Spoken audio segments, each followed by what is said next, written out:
So here we go then, the Mayo season preview, and it's certainly been the one that you have all been waiting for. A lot of people have been asking for, and for Mayo in general, I mean, last year was ups and downs, highs and lows, agony and ecstasy, all the rest, roller coaster ride following the Mayo senior footballers.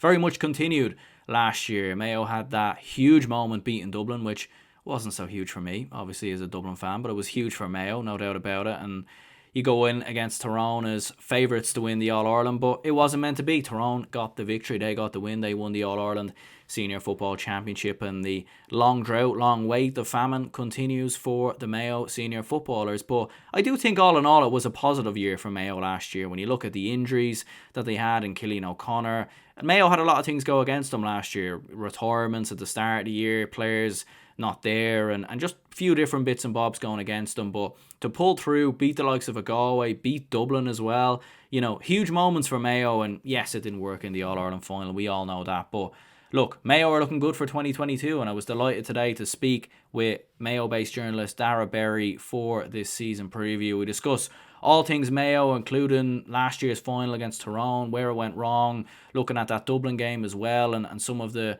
I suppose, memories of that game, and looking back at Mayo over the past couple of years, and where it's gone wrong in finals and where it's gone right on the lead up to finals. And we also spoke about James Horan and some of the great work he's done for Mayo in the past 3 seasons. And we spoke about maybe some new players that could come into the panel and how Mayo might approach the 2022 National Football League as well. So, I do very much appreciate anyone who's tuning in today. And if you could leave a like and subscribe, I would appreciate it if you haven't already. And if you are subscribed, I do appreciate that. And if you could leave a comment as well, let me know, what do you think will happen with Mayo in 2022? Is Mayo finally the year they end the drought, they end the famine? Well, let's get into the podcast then, and let's get straight into it.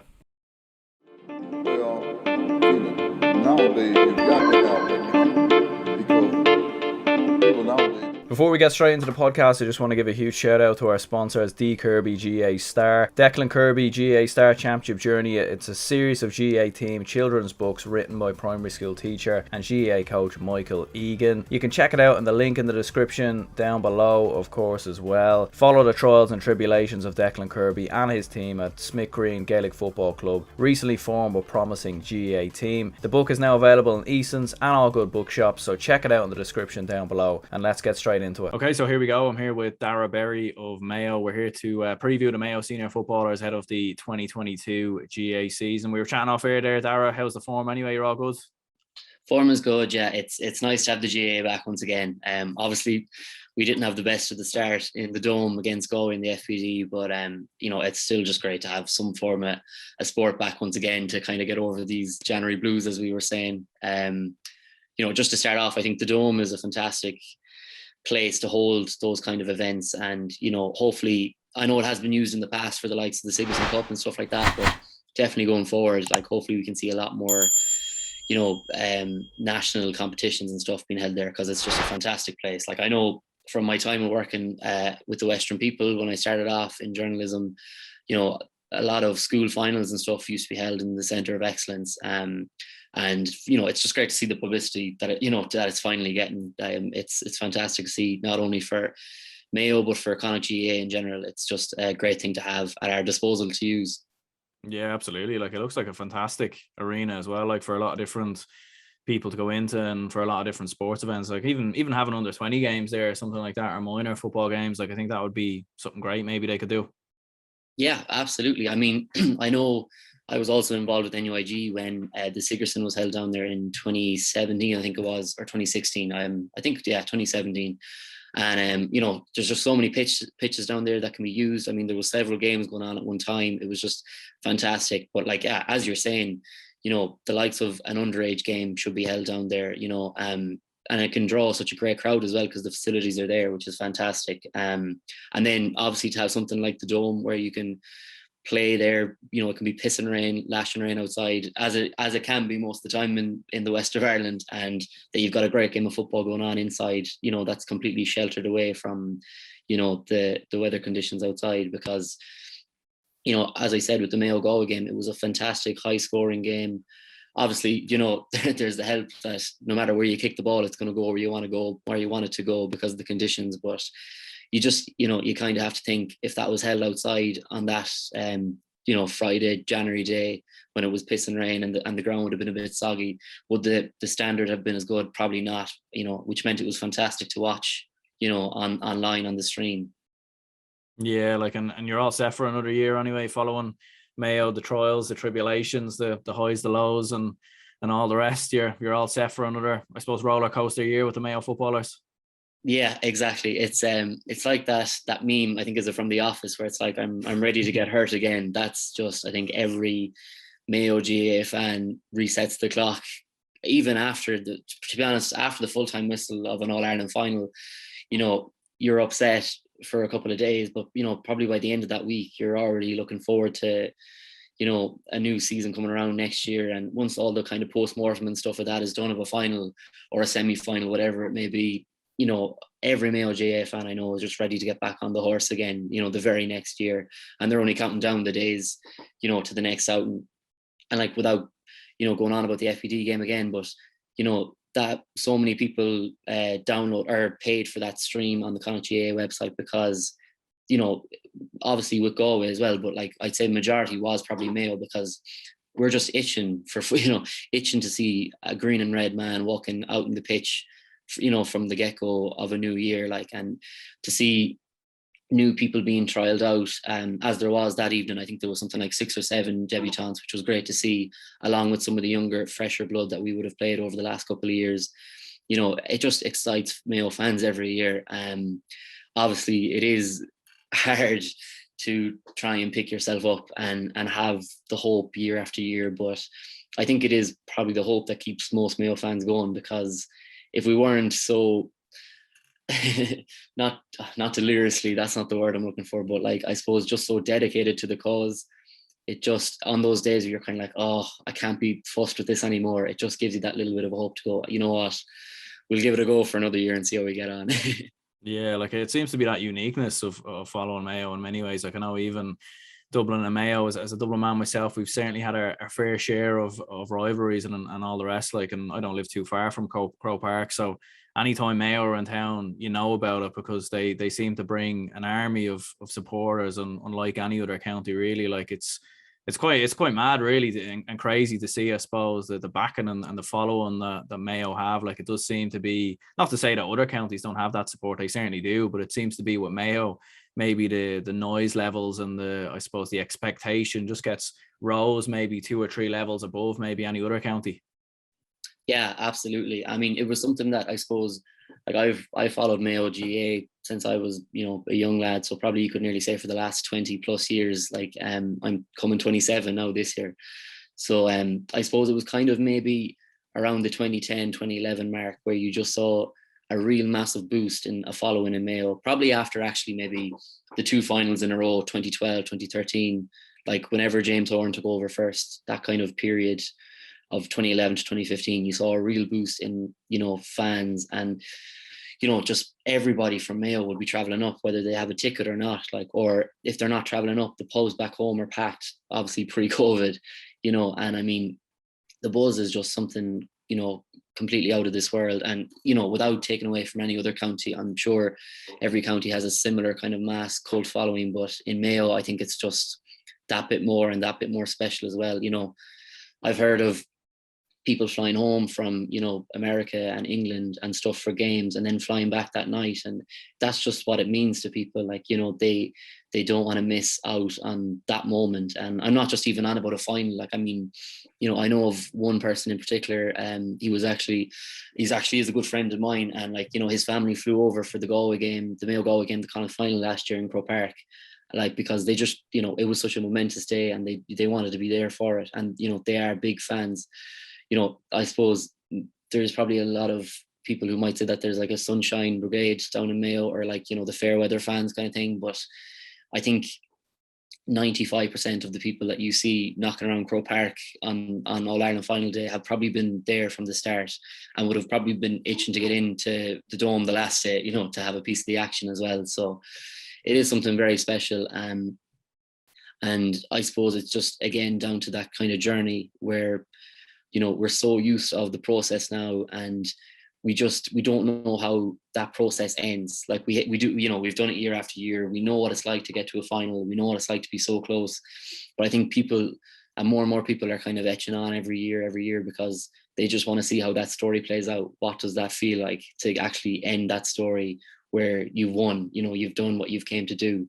So I think that's why the following gets bigger and bigger every year.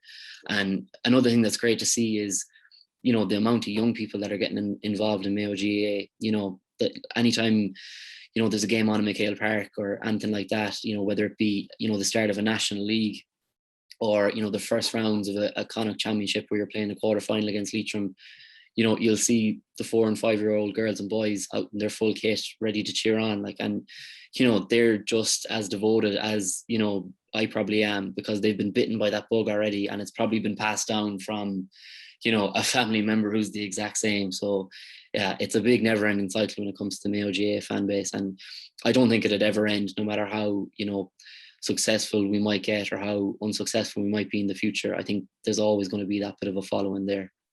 Yeah, I suppose with a following and backing like that, you can definitely expect to see, I suppose, that continued level of support for the next couple of years. How ultimately would you look back then on that Tyrone defeat in the All-Ireland final, and how would you reflect back on that game? Because I suppose it was monumentous, obviously beating the Dubs, well, from your point of view anyway, a few weeks previously, and then going in against Tyrone. I think Mayo were favourites, but I think a lot of people I spoke to still kind of fancied Tyrone, but it was very neck and neck in terms of a lot of people, you know, predicting either way. So what way did you look at it, and what were your thoughts on how the game panned out? I suppose on a fan level, and I mean, you probably wouldn't have admitted this at the time, but I know for myself, after beating Dublin, you know, there was always something in the back of your mind thinking, okay, well, we've done what we've tried to do for the last, you know, 7-8 years. We've finally done that. So I think, I know, and I can only speak for myself, I know I felt like jumping over that hurdle, there was a part of me thinking, this has to be it. Like, surely nobody can stop us now. And then obviously with the whole Tyrone Kerry debacle, you know, a lot of it was, we had in our mindset that it was going to be Kerry.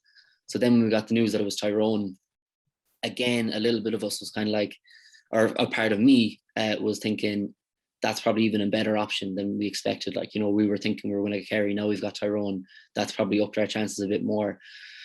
But, you know what I mean, on the pitch, look, and it's no more than any year that we've lost the All-Ireland final. The better team won on the day. I mean, you know, two goals were the big difference in that game. And I mean, they were very unrealistic, unrealistic for us to concede as a team. We're normally so solid in the defence.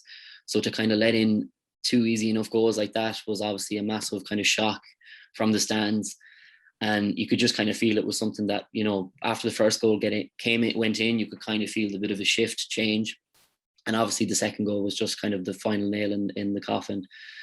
As well as that, I suppose, if you're talking about moments that kind of change a game, when you look back at the Dublin game, you know, everyone has that, you know, picture perfect moment of Dermot O'Connor leaping towards the sideline and keeping that ball in. I suppose the changing point in the final was probably the penalty miss. If that goes in, it's a completely different game. I think, were we possibly leading if that goal had gone in? But I mean, it goes back to ifs and buts. And, you know, that penalty miss, Ryan O'Donoghue was one of our best players last season. I mean, and for him, of all people, to have missed that penalty was just so heartbreaking, because, you know, and thankfully it didn't define his season. Like, you know, a lot of people will have great memories of what he did in the games previous to that, and even that game. And he started, you know, even this campaign with a bang the last day when he came on. He pointed a load of frees against Galway and a couple from play. But yeah, like, I mean, just in terms of ifs and buts, like at the end of the day, the better team kind of won. Do you know what I mean? And that's what it comes down to. Do you know, like, Tyrone's kickouts were superb. Like, I can't remember any of them being misplaced. They all seem to be going in the exact direction where they wanted to be, and were being fielded by, you know, Tyrone players. And I mean, you know, at the end of the day, they just deserve to win. Same as, you know, Dublin deserved to win in the previous meetings that we've had with them. Same as Donegal deserved to win in 2012. We just weren't good enough on the day. And I mean, you know, if that game had been played again on a different day, who knows, we might have come out and won, because, you know, maybe we were that stronger bit of a team on paper. But yeah, on the day, it just wasn't ours. And I mean, I suppose that's probably what a lot of Mayo fans struggle with, that, you know, and again, I can only speak for my own personal kind of encounters where you're thinking, like, how have we let that one go? Like, how have we let this one slip? And yeah, it's just, at the end of the day, it just wasn't meant to be, you know. And you can go over and over it in your head. And as I said earlier about the postmortems, they can go on for a good week where you're looking back over the game and you've watched the highlights 5-6 times now. But at the end of the day, you just have to park it, same as the players do, and get on with it and get on with the new season. And like, I know we get a bit of a reputation from outside of the county as being chokers and bottlers and all that. And, you know, it is probably a term that hurts the players and the fans. But, you know, I think every Mayo team that's ever went out onto a pitch on an All-Ireland final day has gone out playing the best that they can play. You know, it's not like nobody's ever gone out and decided, you know what, I'm not really feeling it today, or, you know, or has backed out last minute. Everyone's always gone into it 110%. And I mean, we just have to back the lads and support them and congratulate them when they win, and, you know, obviously be there for them when they get defeated too. Yeah, because I suppose plenty of close moments in a lot of those finals. And I think from, I suppose, a neutral point of view, watching that final, like, the thing that surprised me the most anyway was how comfortable it was for Tyrone in the end, especially in the final 10 to 15 minutes. Like, I've often been there watching Dublin and Mayo finals, and it's never over until literally the final whistle blows. Like, it goes down to the last kick of the ball or a last kick out, or, you know, there's inches, you know, a grain of rice could nearly split the two teams, as Paddy O'Shea once famously said. So you were looking at that final between Mayo and Tyrone, and it was surprising from a neutral point of view, looking at the final 10 to 15 minutes or so and seeing how comfortable it was for Tyrone. And like for myself, I'm not too sure really why that was. Like, any reasons for yourself? You think maybe why Tyrone won that so comfortably, or do you think it was just maybe the way the game panned out? I think it is going back to I think the second goal. Once that kind of goes in, I think there's no kind of coming back from that. And even to go back as early as when the first goal goes in after the penalty miss, it just, you could feel it even in Croke Park that day. There was just a bit of a shift, you know, where it was like Mayo were on top, and then it just looked like it was going to be Tyrone's day after that, that not everything, sorry, but just a few kind of small margins were going their way. But it was a bit of a shock to see, especially after the second half performance, and not even a second half performance against Dublin. The last kind of 15 minutes of normal time against Dublin was some of the best football I've ever seen Mayo play, you know, in terms of pushing up, trying to get the ball back off the Dubs, who were happy to just ping it side to side and hold on to it. And then to, you know, get that ball back and create chances and create the scores. Like, I haven't seen a passage of play that good in I don't know how long, like, you know, especially against a top team like Dublin. So I suppose there was always that hope from the stands that we were going to replicate that again in the final kind of 15-20 minutes against Tyrone. But it was kind of evident as it was kind of, you know, ticking towards the end of the clock. You could kind of tell, no, I think we probably gave our best performance against Dublin, and, you know, that we're just going to miss out here again. And yeah, I think, you know, if you're going to talk about 2 turning points in the game, it's got to be that penalty miss, which, as I said before, it's got no reflection on the player that took it. It could happen to anyone. And then, you know, Tyrone going up the pitch and getting that goal as well. You can just see it completely flips the game on its head. Like, I mean, we're winning, and then all of a sudden we have the chance to extend that lead, and then all of a sudden it's just been taken from us completely, and Tyrone are, you know, completely all over us then, and we're the ones scrambling to try and get that score back. So it was a tough one to take, the Tyrone one. I mean, as you mentioned there about Mayo Dublin, we always felt like we were playing the best team in the country, and, you know, even like our games were obviously so close, and, you know, there was maybe a point between them, and obviously after a few replays and everything, but you always felt leaving Croke Park that you've been beaten by the best team of probably, you know, my generation that I've ever saw. So no more than kind of Donegal in 2012, where you felt like that was our best chance in recent years. I feel like we'll look back against Tyrone and also think kind of the same, that, oh, you know, if only this had happened and only that happened. But again, it's going back to ifs and buts. But yeah, I suppose, you know, without insinuating anything, maybe towards those last couple of minutes in the Tyrone game, the Mayo lads had just run out of steam, because I suppose it's just such a long campaign, you know, between the National League and of last year, and then, you know, finishing the National League and finishing the championship in such a quick and hurried fashion in 2020 as well. Probably just the legs weren't there towards the end of that game, and, you know, you can't blame them for that, for the shift they'd put in for the previous 18-20 months, you know.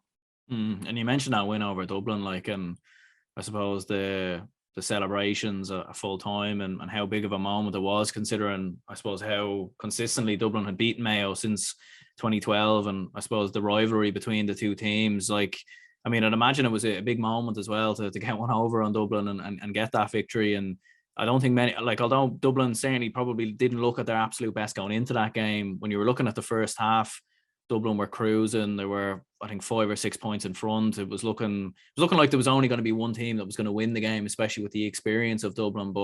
And it was mad because I remember, like, I watched the game back there only a couple of weeks ago, and you go back and you remember that Mayo really didn't play well until about 50 minutes. It really wasn't until that Jeremy O'Connor flick where they really seemed to turn the screw and turn things around. So I'd imagine turning that one around, getting the win, like the Jeremy O'Connor flick, and obviously the Robert Henley point as well. And I thought Ryan O'Donoghue was exceptional in extra time. He was brilliant. So, you know, although there was that negative of losing the final, at least I suppose you can look back at the year and think, well, look, listen, at least you were the team that eventually ended Dublin's reign, you know? Yeah, exactly. And I mean, just to specify about Ryan again, and the penalty miss, I mean, he was fantastic in that final, and as well in that semi-final. Like, I mean, he was one of our most influential players. Like, so, like, you know, I don't want to kind of hamper his performance just off one kick of a ball. Not at all. I think Brian O'Donoghue is going to end up being one of the best forwards in our team over the next couple of years. But yeah, I mean, that Dublin game was something special. Obviously, as a Mayo fan, you know, we don't have, as I was saying earlier, the experience of what, you know, winning in All-Ireland feels like, and what it feels like to finally get to the top of the summit.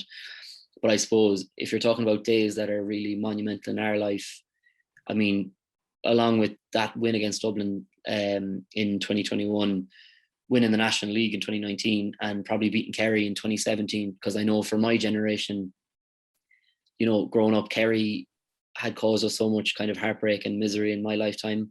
That was the first time I'd actually ever seen, you know, Mayo beat Kerry in person, you know, in a championship game. And although I was lucky enough to be at the 2012 Mayo Dublin game, you know, obviously there had been so much heartache in between that game to us finally beating them in 2020, that it was just, it felt like such a release. Like, you know, it felt, as a fan, you know, as I've previously said, it just felt like, okay, we finally jumped that hurdle that has been tripping us up all those years before. Like, surely what else can be put in our way? And again, without kind of generalizing and talking for anyone else, you know, I can only go off my own experiences. Like, I know coming out of Croke Park that day, you know, there was Dublin people shaking my hand, being like, congrats, you know, this is it, you have to do it now. And, you know, even in my head, that was what I was thinking for those kind of hour and two, as I was making my way out of Croke Park and making my way back into town for a pint. I was thinking, this is it. Surely this has to be the year. Like, you know, there's nothing left that can stop us after finally slaying our biggest rivals over the last 6-7 years. But yeah, like, as we've mentioned before, kind of putting the last 15 minutes of the Dublin game side by side with the last 15 minutes of the Tyrone game, you wouldn't feel like it was the same team at all. Like, I mean, what that Mayo team did in those final 15 minutes, you know, was just extraordinary. Like, they didn't deserve to get that game back to a draw and to bring it to extra time, you know, and they somehow managed to do that. And then, same as I was talking about the shift in the Tyrone game, where you could just feel like, oh, we've let this go. I think Tyrone are gonna, you know, plow on from here. When the final whistle went and we were going into extra time, like, you just felt like, this is it. Like, the Dubs are rattled now. Like, this is our chance to get going here and to finally put this over the line and get it out, you know, over and done with, kind of. And I mean, I suppose it's funny looking back at it now with those two contrasting kind of final 15 minutes, where I would have felt the complete opposite in the final. I felt like, you know, we were going to be unstoppable. No matter what the Dubs threw at us in extra time, we were coming out of there with the win. I was just like, you know, if we've managed to turn this game around to this point, we're not letting it go now, you know. And again, it was remarkable to see. Like, I mean, all of a sudden it was like something clicked in that Mayo team, and, you know, they started pushing up and, you know, really putting pressure on the Dublin team. And, you know, I've never seen our kicking as accurate and solid as it was in those kind of final 50 minutes and into extra time too. Like I remember one point from Darren Cohen on the sideline. I can't remember if it was in normal time or extra time, but just gets a quick pass out to the sideline. He's basically touching the sideline, hugging it, and he just catches the ball, and without thinking, it's dropped onto his foot and kicked over. And he must be, I'd say, maybe 30, 35 yards out, and it just swings over. And I suppose if you're looking at defining points again, you could look at that and just say, if the likes of that is going over from there, you know, nothing is stopping us. We can literally kick from wherever we want to, and we're going to win this game.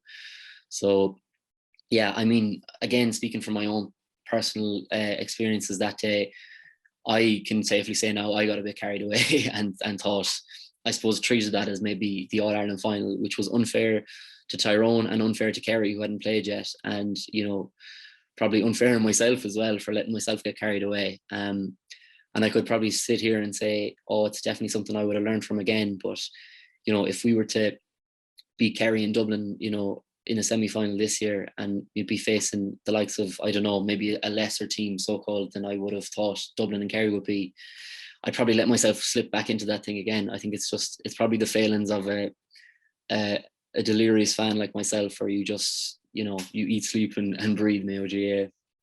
Yeah, it's hard not to though in those moments. I think as a supporter, like you're allowed to have those moments, and you're allowed to have those celebrations. Like I think if you were in the moment, like I think if you were to sit there and be like, oh, I'm not going to celebrate this, or I'm not going to get too carried away because there's a final, I think you're nearly spoiling it for yourself in many ways, because it's still a huge moment and all the rest. Like in terms of the players, do you think even maybe some of them maybe got carried away with that victory over Dublin? And do you think maybe, considering, I suppose, the rivalry between Dublin and Mayo down the years, it was nearly like, you know, it was nearly like toppling a mountain, or it was nearly like you hadn't reached the summit yet, but you'd done the part that I suppose all Mayo fans, players have been aiming for. Like that was the main aim, trying to stop Dublin. And you felt that if you stopped Dublin, you'd win the All-Ireland. That's usually how it would have worked in previous years. So do you think the fact that you finally beat Dublin, but then you still had to regroup, go again, do you think maybe that kind of, and I suppose the long layoff as well, like between the final, because obviously Kerry and Tyrone was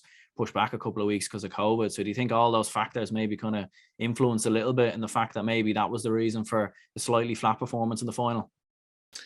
No, I don't think so. And like I was just going to say to you there before you asked that question, I suppose it's up to the players to get carried away, or sorry, it's up to the fans to get carried away, you know. And I suppose we have that special right that, unlike the players who you can be assured that that was just another game to them, even though they bet Dublin in that game, that, you know, that was just kind of game 4, you know, or whatever to them. And that, you know, their focus was totally on the final. I have no doubt in my mind that no Mayo player got carried away by that. Like, I mean, obviously, you know, Pádraig O'Hara's interview after the semi-final was so passionate, and, you know, there was tears in his eyes and in a lot of Mayo fans' eyes as well. But I can be sure that, you know, once he dropped the microphone there, you know, that his focus was surely on the final, as you said. But maybe you're probably right in saying that, like, the bit of a break between the two games might have factored in a bit. I mean, if Mayo had maybe played in, you know, 2 weeks' time or something like that, where the small bit of momentum and, you know, motivation is still high, and, you know, the adrenaline is still running from the Dublin game, they might have, you know, it might have made a difference. Again, you're just going back to ifs and buts. I mean, and as any Mayo fan will tell you, you drive yourself absolutely crazy if you were thinking about, you know, well, I wonder if the game had happened, you know, 2 weeks previous, or, like, you know, if we had played Tyrone the very next week, like, you know, would it have been different, and would we have been still riding on that high from the Dublin game? But no, like, I mean, as I said, any Mayo player that's ever gone out on the pitch has only ever gone out to do 100% their best for the team on the day. So I can, you know, you can be sure that they were probably as delighted as the fans were about beating Dublin and about getting that monkey off their back. But unlike the likes of myself, who probably, you know, was still thinking about that Mayo Dublin game for 2 or 3 days afterwards, and, you know, still watching the game on the Sunday and the Monday after it had happened, you know, you can be sure that the Mayo lads just regrouped, and, you know, Monday was a brand new week, and, you know, the next game was a brand new game. Like, I know that was one of Horan's philosophies in his first kind of tenure, where he was just mentioning the games as game 1, game 2, game 3, game 4, similar to kind of like a basketball side of things, where like you don't get away, or you don't get carried away with what the next game is. The next game is just, you know, the next game following on from game 4 or whatever it might be. So no, I don't think so. I don't think any Mayo player would have ever got carried away with that. Like, I mean, you know, these are, although they're amateurs by trade, they're anything but really. Like, they're professionals that devote themselves to the game, you know, 24/7, 365. And, you know, the likes of, you know, the Caspar Mitchell's lads or the Brafey lads or Bantubber lads in recent years, and even Knockmore lads now who, you know, they're playing Gaelic all around the clock, playing GAA. So like, I don't think one certain game would get them carried away, because, you know, if you win a club final, that's great, and it's, you know, you celebrate that for a day or 2 or 3 or maybe even a week.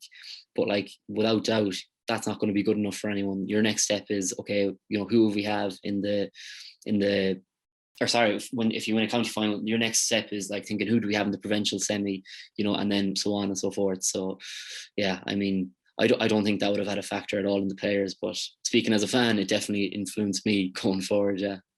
Yeah, and looking at the year overall then, because I remember speaking to a Mayo fan after the final, and like when you look at the year overall in isolation in 2021, like I think it was a good year for Mayo. I know it's probably hard to look at it as a good year because you're looking at the last maybe 10 years or so, and you're looking at all the finals and all the rest. But I think like when you think back, you had Cillian O'Connor, who obviously picked up a big injury in that Clare game. He's out for the championship. I don't think many people at that moment in time would have expected Mayo to have gone all the way and reach an All-Ireland final. Like, I think a lot of people around that moment, I remember even some people were even thinking Galway would beat Mayo. And when you think back, you overturn things against Galway when you look down and out at half time. Same against Dublin. Oisin Mullen was, I think, suspended for that semi-final as well. So you had a lot of things that went against Mayo, but yet you still managed to prevail and reach the final, even without probably your best forward and most experienced forward anyway in Cillian O'Connor. So although like maybe there were some negatives from the final, I'd imagine looking back at the year in isolation, it's probably actually been a good year for Mayo. Yeah, absolutely. I mean, you know, it's easy to get carried away towards the latter end of the year when you're, you know, in a semi-final or you reach a final, and, you know, obviously your expectations are getting a bit higher then and stuff. But, you know, I know myself at the start of last year, you know, all I wanted to see was us get out of Division 2 in the league, you know, to regain Division 1 status. That was a big thing. I mean, getting relegated the year before was something massive, and something that hadn't happened to Mayo in, I think, nearly 20 years or something like that, you know. So, you know, in order to be kind of even considered a big team, you want to be in the Division 1 of the league, like, you know. And it's something that obviously pundits will go on about all the time, like, oh, you know, you can really see the difference between Division 1 and Division 2. And it wasn't something that I wanted to get Mayo branded with, you know, that, oh, well, no wonder they, you know, ran out of juice against Tyrone because, you know, after all, they're a Division 2 team, or, you know, something kind of silly like that. So obviously the expectations at the start of last year were get out of Division 2 and regain Division 1 status and win the Connacht, you know, championship. That's something that should be kind of strove to do every year. Like, I mean, you know, this year now we have Galway in the quarterfinals of the Connacht championship. And I mean, that's going to be such a big game because straight away, one of the big hitters from the West is going to be, you know, in the back door. And, you know, if it is the likes of Mayo, it's a long way to even get into a semi-final, or, you know, out of the qualifiers from there. Like, you know, I think you go in at, is it round 2 or something like that? So, and you could end up facing the likes of, you know, a really strong Kerry or Cork team, you know, or, you know, someone from the north, or even the likes of an upset. If someone was to knock Dublin out, you could end up getting them the qualifiers. You know, it's not an ideal path for anyone to take. And I know it's something that Mayo has done in 2016 and 2017 and getting to finals, but like, you know, you can just tell it takes its toll on the players. Like, it's a long way around. So not only to beat, you know, Galway, or not only to get through the quarterfinal, but to also beat Galway, who are, you know, our biggest rivals on a local level. Like, you know, before, you know, you've ever talked about Dublin or Kerry with Mayo, it's always been Mayo Galway, you know, and that stems back to probably before I was even born. But, you know, looking at like 96 and 97 when we were in All-Ireland finals back to back, you know, knocking Galway out of Connacht championships. and then they come the next year and end up winning the All-Ireland and kind of leapfrogging ahead of us. And there's always that kind of tense rivalry there. And it's great to see that back alone, because it had kind of faded in recent years with Galway, where they were struggling to kind of get a team together and that could challenge for even Connacht, never mind to win Connacht and go that one bit further. But they seem to have a really strong team now, and that just goes to show, even with the Connacht final this year up in Croke Park, in 2021 up in Croke Park, as you mentioned to there, Galway were on top of that game for ages, and it probably just came down to maybe a lack of inexperience in those situations for the Galway team, that they didn't see that out, because after halftime we came back. I think, was it a goal from a penalty probably brought us back into the mix of things again. But yeah, like as you said there, the momentum was at Galway in that first half. So I don't want to get too carried away myself by saying we're going to win Connacht and that's going to put us in the right place, and hopefully we'll end up back in an All-Ireland final this year.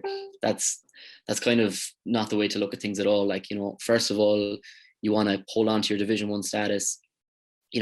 It's going to be a tough Division 1 campaign. Like, and I mean, us not having home advantage at all this year, really, which is the case. Like, I know we have games down that are home games, but they're being played in, Dr. Hyde Park or Markovich Park and stuff like that, because McGill Park isn't ready yet. It's going to be a tough Division 1 campaign, I'd say, because you're essentially playing 7 games away from home, so as a fan, I suppose you'd be hoping for us to just hold on to our Division 1 status. That'd be rule number one, our kind of expectation number one. And anything above that in the league, then it would be fantastic. Like if we were to get to, a semi-final or a final of a league, that would be great. And it would be a great experience for the lads as well to be playing, top teams in a serious setting like that. If you're thinking about it, you're probably going to be facing off against the likes of a Dublin, a Kerry, or a Tyrone again, who'll be hoping to get back into those kind of positions in the league. But yeah, definitely step number one would be to hold on to Division 1 status. We don't want to end up back down in Division 2 again. It's just not where any Mayo fan or player or manager wants to be. And then beating Galway is essential, you can't even say, winning Connacht is definitely something that we need to do. Beating Galway is the first step, and it's a massive first step. And even then, it's not really a closed shop, because Roscommon have proved to be a really strong team in Connacht as well in the last couple of years. So personally, I won't be making the same mistake I did with Dublin, where I thought, once we beat them, that's it, the cup is in our hands, because Roscommon could definitely come out then and and blow Mayo away and end up walking away with it like they have done in previous years. So definitely a strong league campaign and a good win against Galway, and I'd be happy then. I'd be ready to go for another season, and hopefully you would think that the win against Galway might help us along the way with a Connacht title. But again, that's all ifs and buts and getting carried away with myself. So yeah, you just kind of have to take it one game at a time too. But as a fan, you do let your mind wander the odd time, and I mean, I'd be lying if I said that there's not a day goes by that I don't think about Mayo winning the All-Ireland in some shape or form. And it might be sad, but I'm probably sure that there's, hundreds, if not thousands of other Mayo GAA fans out there like me. So, even on the likes of this January day, my mind will wander at some stage from work and, think about someone kicking a winning score in an All-Ireland final, or, someone lifting a cup somewhere, but then you just kind of get dragged back to reality yourself. But, yeah, I think that's thoughts that every kind of fan has. But when you finally come back down to earth, you're kind of thinking, okay, no, you just want to see, one win at a time and get over every step gradually, like the players do, I suppose. Yeah, I suppose, I can compare a little bit maybe before the 2011 final as a Dublin fan, kind of leading up to that moment, because I was born in 95, so Dublin, that was the last time Dublin had won an All-Ireland, so it was a 16-year drought, so I hadn't experienced it up until that point, and going to all the games at Croke Park and all the rest. So yeah, obviously Dublin, thankfully enough, I didn't have to wait too long anyways. The first final we got to, we won, thankfully enough. But yeah, I can imagine it so much so, as a Mayo supporter, when we've been to all those games, been to all those big moments, and the feeling it will probably be when he's do eventually get over the line. And looking at James Horan in the last 3 years, he's because when he came in and when he took over, it definitely did seem like a massive sort of rebuilding job in many ways, because you had a lot of players retiring and you were bringing through a lot of new players into the team. And you look at a lot of the players that I think a lot of people forget as well, that he's given a debut to, like the likes of Ryan O'Donoghue and Oisin Mullen and Owen McLaughlin and these lads, like, and to get Mayo to 2 All-Ireland finals in that time and win a National League, like, he probably doesn't get the credit he deserves, really. No, definitely not. And I mean, James Horan's record as a Mayo manager, in both stints have just been fantastic. Like, I mean, 2011 to 2015, we were knocked out in 2 semi-finals and, lost 2 All-Ireland finals. Or sorry, probably is it 3 semi-finals actually, and, lost 2 All-Ireland finals.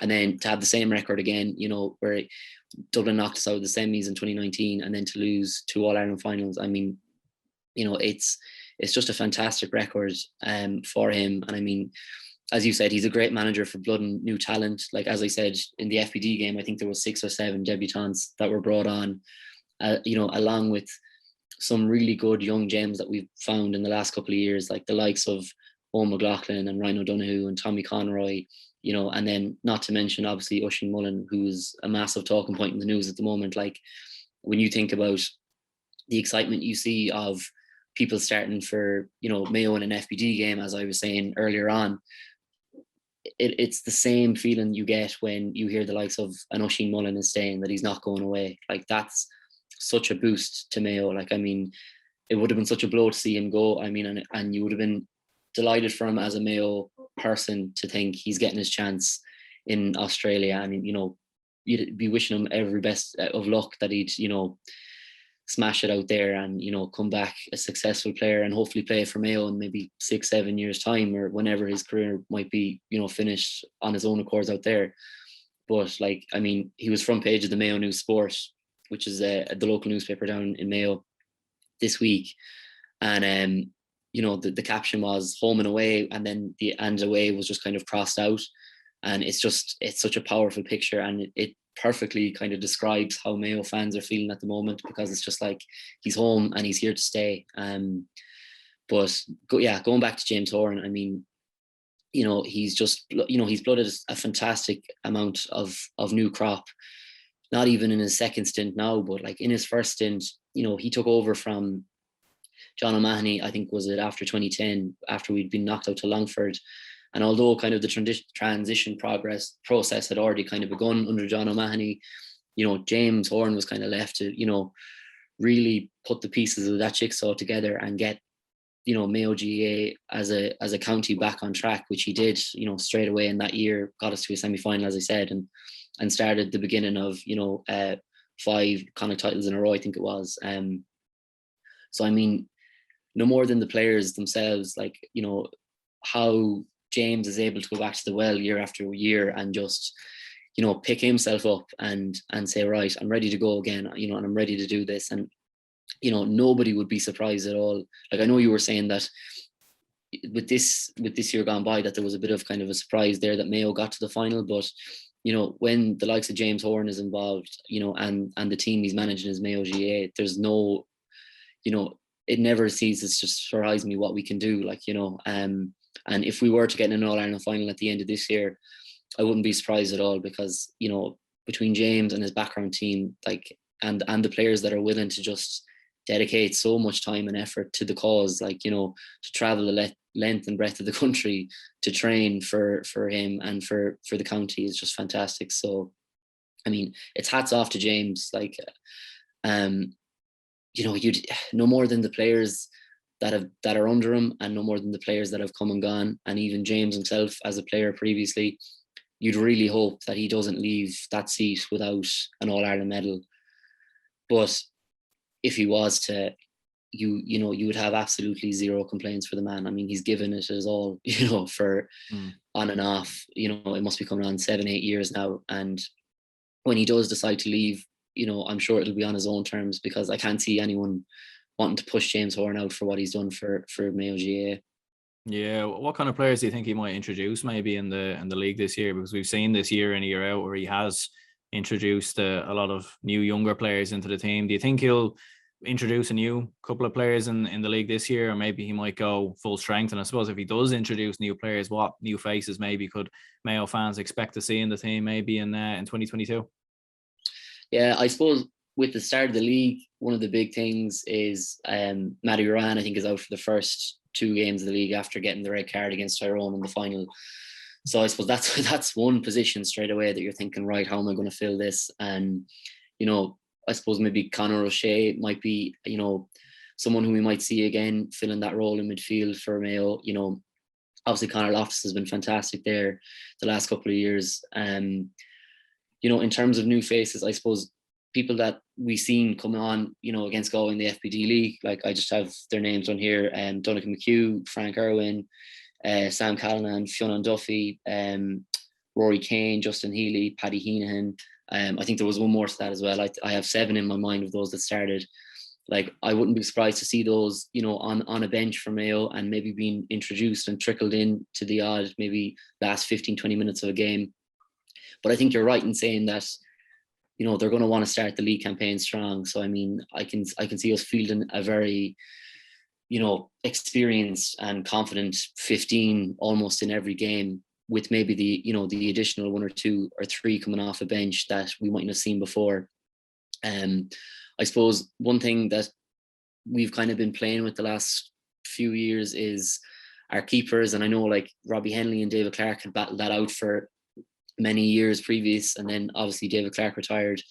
I know Rory Byrne from Castlebar Mitchells has kind of been on and off on the starting 15 as well.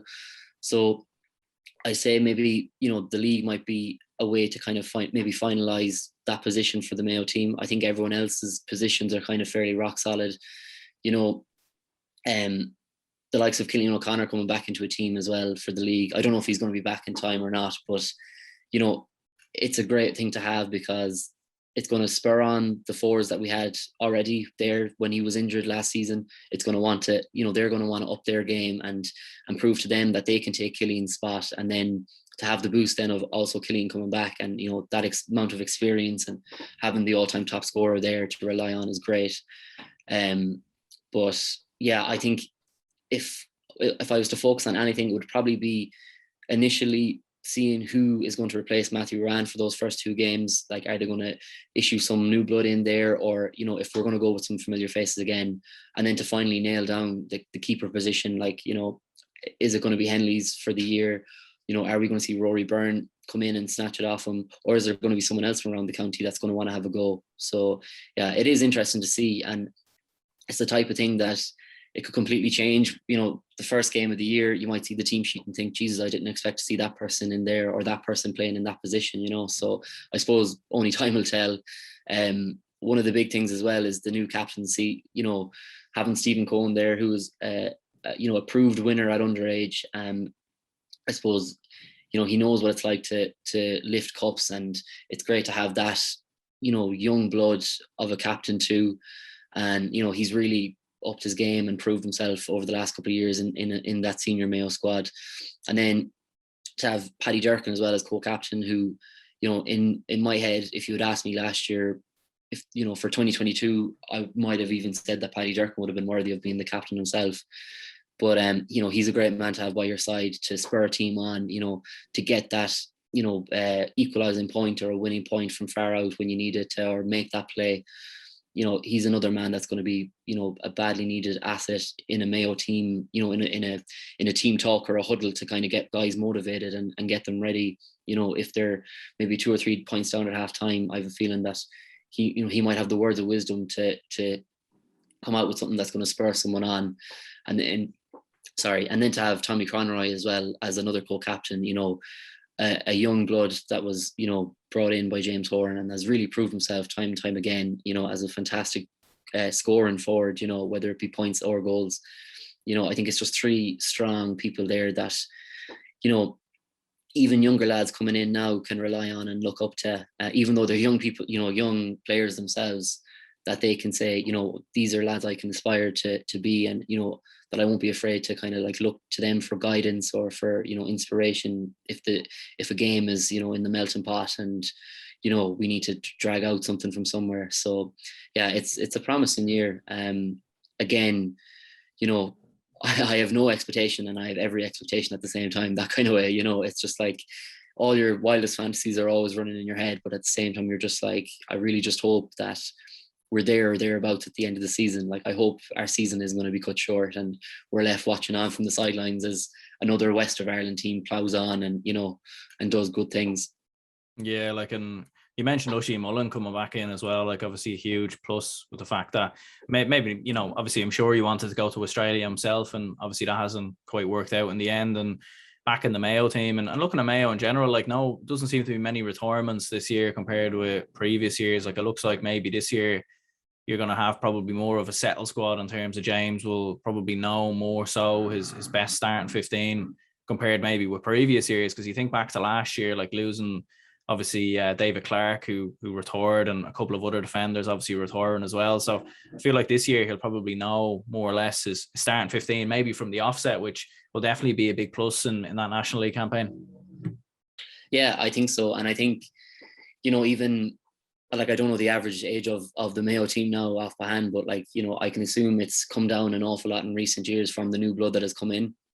And with that as well, you know, if there was any kind of maybe surprise retirements at the end of this campaign, I feel like it wouldn't be panic stations or anything like that. I feel like, you know, you can kind of tell in James and the way he's planning and the way he's bringing new players in that, you know, these lads are taking over positions for the next 10, 12 years, you know. And I mean, as I said, as great as it's to see the likes of a Cillian O'Connor back, you know, it would also be very exciting to think, you know, Cillian O'Connor's on the bench because these 6 other forwards are, you know, have been performing so well in training that he just can't get a place, you know. But yeah, I think you're right in what you're saying there. Like, obviously, knowing that you're kind of rolling over from last year in terms of a squad, and that there's, you know, nobody injured, you know, or no new injuries, fresh injuries coming in, you know, that nobody's retiring, that you're after holding on to one of the best players in the country at the moment, you know, which is, you know, he's won Young Player of the Year, but I mean, he could be up there for Footballer of the Year even this year, you know, or next year going forward. I think James will be happy with the squad he has at hand, yeah. And yeah, it'll just be a case of, you know, obviously with the league, it's great to win it, you know, but as I was saying earlier, it's more of kind of important to just regain the status and have some sort of an idea of what team you're going to be piecing together for Galway in April. And yeah, I think he'll have a general idea of what the starting 15 he wants going forward. But I suppose the league is a perfect time for maybe 1 or 2 other people to surprise him and to say, oh, well, I can't leave this person out either, you know. Yeah, and looking ahead to the All-Ireland Championship then, I suppose, what do you think then? Is 2022 maybe finally the year where Mayo finally end the long drought for the All-Ireland Championship and the Sam Maguire, or what do you think? It's obviously a long time away yet, and I'm sure plenty of trills and spills along the way, but what do you think? Could 2022 finally be the year for Mayo? Exactly. Every year you go into it thinking this is going to be our year and Mayo for Sam 2022. But you know, you have a Kerry team coming there that are going to be so disappointed that they got knocked out in the semis.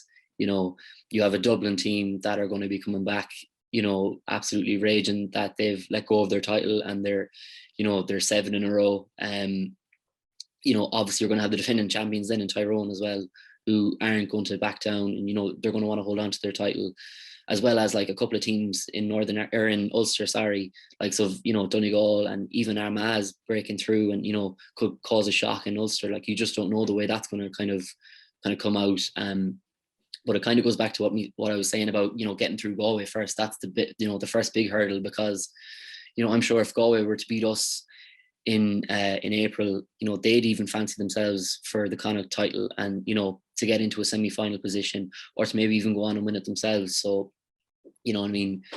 You always hope that Mayo are going to be thereabouts. And like at the moment, they probably are. Well, they are, yeah. There's no doubt about it. They're in probably the top 4 teams in the country. So, you know, obviously, as much as my heart would love to say, yeah, we're going to do it this year. We're finally going to learn from previous experiences and have that, you know, extra edge to get over the line. It's not going to be an easy campaign at all. But, you know, as fans, we're going to be just so happy to be on the journey with Mayo again. And if we can pick up a Connacht title on the way, or, you know, even a National League title on the way, you know, even better again. And if we can finally reach the promised land, as we've tried to do so many times before, and actually do it, you know, words can't even describe what that would feel like. You know, if you could bottle it up and sell it, you probably wouldn't even, because you'd want to hold on to it for yourself forever and ever. So hopefully, hopefully it's just a good journey as per usual. But yeah, the heart always says this is our year, we're going to do it. Yeah, no, absolutely. I can understand that. Like, and I suppose, as you said there, like Galway up first in the Connacht Championship, and you've potentially qualifiers in there as well. So, I mean, it could be a long enough journey for Mayo maybe to go all the way. And like you said, there's plenty of good teams in there. Like, what do you think would quantify as a success for Mayo then this year? Do you think it is to win that All Ireland, or do you think even coming through Connacht, maybe solidifying in Division 1, maybe a National League crown, or how would you see it? Like, what do you think would be a success for the Mayo footballers this year? Like, I suppose we went so many years without winning Connacht that, like, we had 5 in a row there in the early 2010s, and it just almost became kind of like our rite of passage, same as with the Dubs, in Leinster, and even, with the All Irelands in recent years, that it was like, the Connacht Championships is Mayos, and it's Mayos to lose.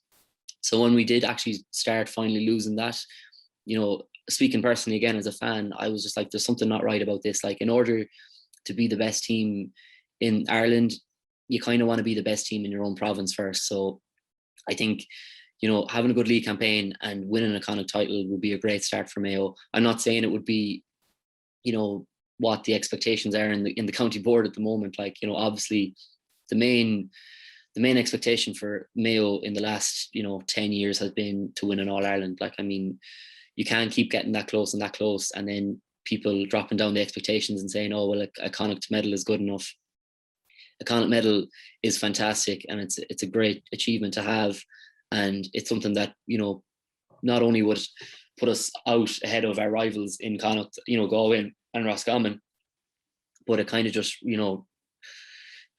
helps reinstate the fact that Mayo are a force to be reckoned with, because in 2016 and 2017 when we got to All Ireland finals, we had been knocked out really early on in Connacht Championships against Galway, and we were just constantly written off then game after game. Even in the qualifiers, it was like, oh, could Mayo slip up today? And as well as that, I'm sure the qualifiers take their toll on players. It's not the ideal path to get to an All Ireland final, and I'm sure, I think Kerry have done it in the past where they've got knocked out and ended up coming back and winning it. But, ideally, it's like, if I was to drive to Dublin this minute, like, you're going to want to head on the motorway. You're not going to go through all the back roads because it's going to take you way longer. Like, so I think in order to, deem it as a real success, probably, at a county board level, they're always going to be looking at that All Ireland final. Like, that's anything short of that is probably going to be not considered a failure, but just considered, not good enough. Here we go again, like, for next year. So, on a personal level though, I would be delighted to see us win Connacht and get that medal out of the way first. And then, to get a spot in the semi-final, would be fantastic. And anything after that is always just a dream, and always has been as a player or as a fan. And I'm sure it has been as a player too. But yeah, I mean, with Mayo being as successful as they have been in the last decade, it's no surprise that people are going to want to see All Ireland medals, coming in some shape or fashion. So that's probably always going to be the goal at any start of a Mayo campaign, unless it gets to the stage where we're down in Division 4 or something like that and getting knocked out of Connacht by Leitrim. No offense to Leitrim, like, but unless something drastically bad happens where Mayo have lost the run of themselves completely and are no longer seen as one of the great teams of Ireland, I think their goal is always going to be to win Sam. Perfect. Well, look, listen, cheers anyway, Darragh, for coming on. Really appreciate your time, and sure, look, best of luck with Mayo for the year. Anyway, I certainly hope that Mayo don't do what he's done last year and beat Dublin, but sure, look, best of luck with it anyways, and hopefully we can have more entertaining games between Dublin and Mayo, because we've certainly seen some cracking games between the two down the years and all the rest, and maybe another potential All Ireland final on the horizon. But yeah, look, listen, cheers, Darragh, for coming on. Appreciate your time and appreciate you jumping on. Yeah, no bother. Thanks very much. And sure, look, best of luck to Dublin as well. And if the two teams are to meet again in a semi or a final, I mean, you just know it's going to be a fantastic spectacle. So, you don't want to see Dublin languishing out of the All Ireland Championships. You want them there in the mix as well, because they are one of the best teams in the county, and you want to beat them in order to be the best team in the county yourself. So, best of luck to you and all. Perfect. Cheers, Darragh. Cheers, mate. Thank you.